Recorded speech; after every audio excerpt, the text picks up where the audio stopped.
Okay, so today I want to go over some of the best productivity hacks that I wish I would have known when I was in school, something like grade 10, 11, 12, because my productivity went through the roof once I learned these couple of tricks. And I've always heard people struggling with something like time management and productivity. I always thought it was the easiest thing ever once I made like a little protocol for it, but I still see people struggling with it all the time. So I'll give you my protocol and teach you exactly how I boosted my productivity to literally the next level. Let's jump straight into the most interesting things that I probably have learned. The very first thing that sparked my productivity was waking up early. I know you hear this all the time, but you genuinely need to try this. You need to find a time of day where you could have just quiet. Nobody's messaging you, nobody's texting you, nothing is going on, right? You can't go outside to do anything. Everyone else is asleep. So for me, this was waking up at 4, first of all, right? I woke up at 4 so I could work on my YouTube channel and then also hit the gym all before school,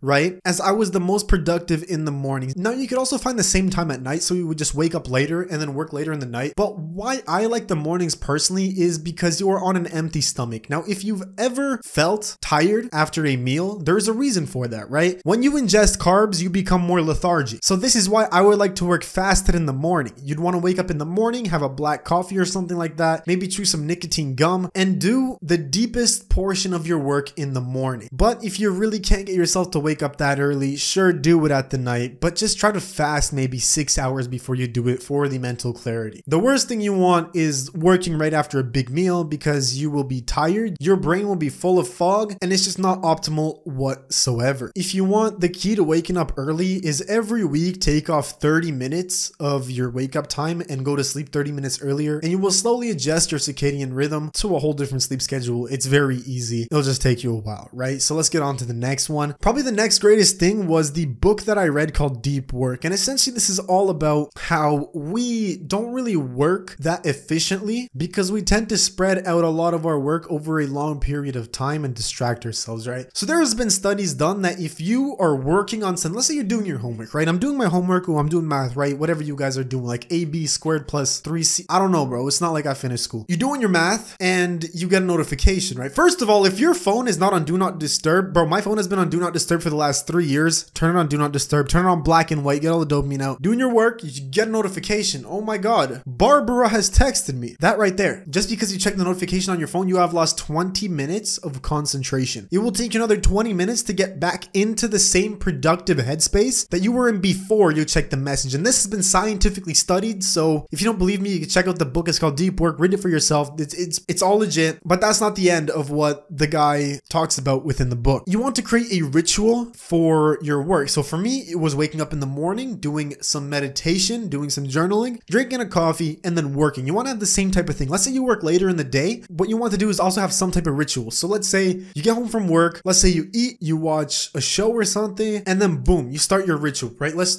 say it's something very stupid. Like you light up a candle, you put like scented sticks, and then you start working. That is your ritual to start working. You want to have a specific action that signifies that you are starting your work. Also within the book, it is mentioned that you need to train yourself to stop using social media. The more you use social media, the worse your attention span gets. So if you just like imagine in your head right now, right? Who would be more productive? Who would be more focused on a work task? Let's say your dad who's like 50 years old, reads the newspaper, or like some little kid who watches TikTok 24/7, right? Who will be able to concentrate on a single task longer? Do I even have to ask this question? Right? You can answer it yourself, right? So why are you your own brain for no reason whatsoever, only to complain later that, oh, I can't manage my time and I don't really know how to I can't ever get to finish my tasks, bruh. You need to find a way to quit social media. I'll make a video on this because quitting social media is the stupidest thing. It's so easy, but nobody does it. Social media, by the way, has literally no benefits for you. It's just a boost to your ego and it's horrible for your mental health. Literally, I haven't used social media in probably like 2 years. I've gotten back to it once or twice, a couple of times, but I always get off of it just because it makes me feel horrible. But that's besides the another fantastic thing in the book is that we do not work great over long periods of time. So there's these concepts within the book called deep work, which is what the book is literally called, and there's shallow work, right? So shallow work is what we like to pretend to tell ourselves is the important tasks, right? So let's say we're studying for, I don't know, a math test, right? Let's get the math test up again. The deep work would be literally doing the equations, solving the equations, right? The shallow work would be, oh, I'm gonna print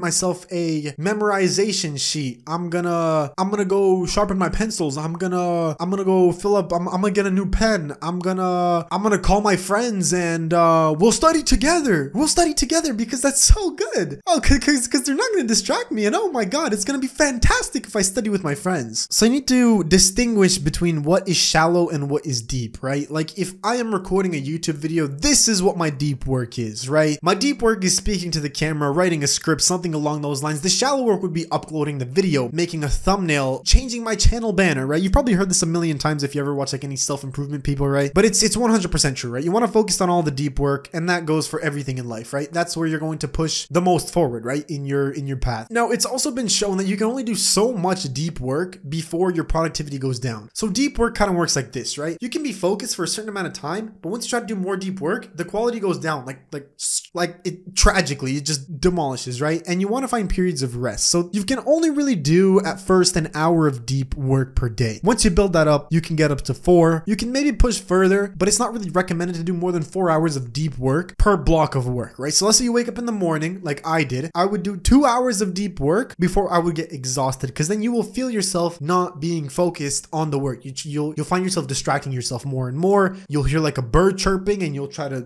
like sniff it or something. I don't know, bro. Like stuff happens. Now, deep work is doing one singular thing, by the way. So if I'm editing a video, it's editing the video. I can drink water. I'm not going to go to the bathroom. My door is closed. My phone is out of my room. All distractions are out. I'm not doing anything. I'm not even moving. As I even said, to go to the bathroom. That is deep work. Every time you stand up to distract yourself with something else, every time a person comes into your room to talk to you, you are distracted from the deep work. You just lost 20 minutes of productivity. Start over again. So get that in your head. It will change everything. Once I implemented this tactic, I would literally finish a video in a day where it would take me a week to finish. It like 10x my income. It was beautiful. It's probably the best thing I've ever learned in my life for productivity. Now, while doing deep work, you can actually train yourself to not get distracted as often, right? Because if you right now will try to do deep work, you will get distracted easily, right? You will hear a bird like I heard back there, and you will go out of your way to fix the issue, right? So now let's think, how do we stop distractions from bothering us, right? Now, a lot of people are going to think this is the most boring thing of all time. I sure did so myself when I first started, but that's meditation, right? It'll just kind of give you the superpower of ignoring impulses. So the more you meditate, the better you get at it. You'll be able to ignore your own thoughts that aren't helping you. You'll be able to observe them without acting on them, right? So if you ever have any urges, this can actually help with addiction too. So if you have like a smoking problem, meditation will better your mental health, and you'll be able to observe the cravings as they're coming to you and not like let them influence the way your body feels, right? So it's wonderful. You search up how to meditate. The best type of meditation is guided actually, but I prefer to just do like one where you focus on your breathing. This just consists of like whenever a thought comes into your head, you let go of it and focus back on your breathing or like a tactile sensation on your body. But yeah, I don't know. This is kind of everything that I can think of off the spot. If you have any other suggestions, leave them down in the comments below. I'll make another video on this. I'll probably find some more tactics as I go on with my life, and I probably did forget some. So yeah, also if you implemented any of this, tell me in the comments down below. I'm curious what you think and whether it worked for you. If there's anything that did not work for you, also put it down in the comments below. I am very interested in that. I'll use some of the feedback to make an updated video sometime later in the future, so it'd be great to hear some of your feedback. But yeah, this has been it. Peace out.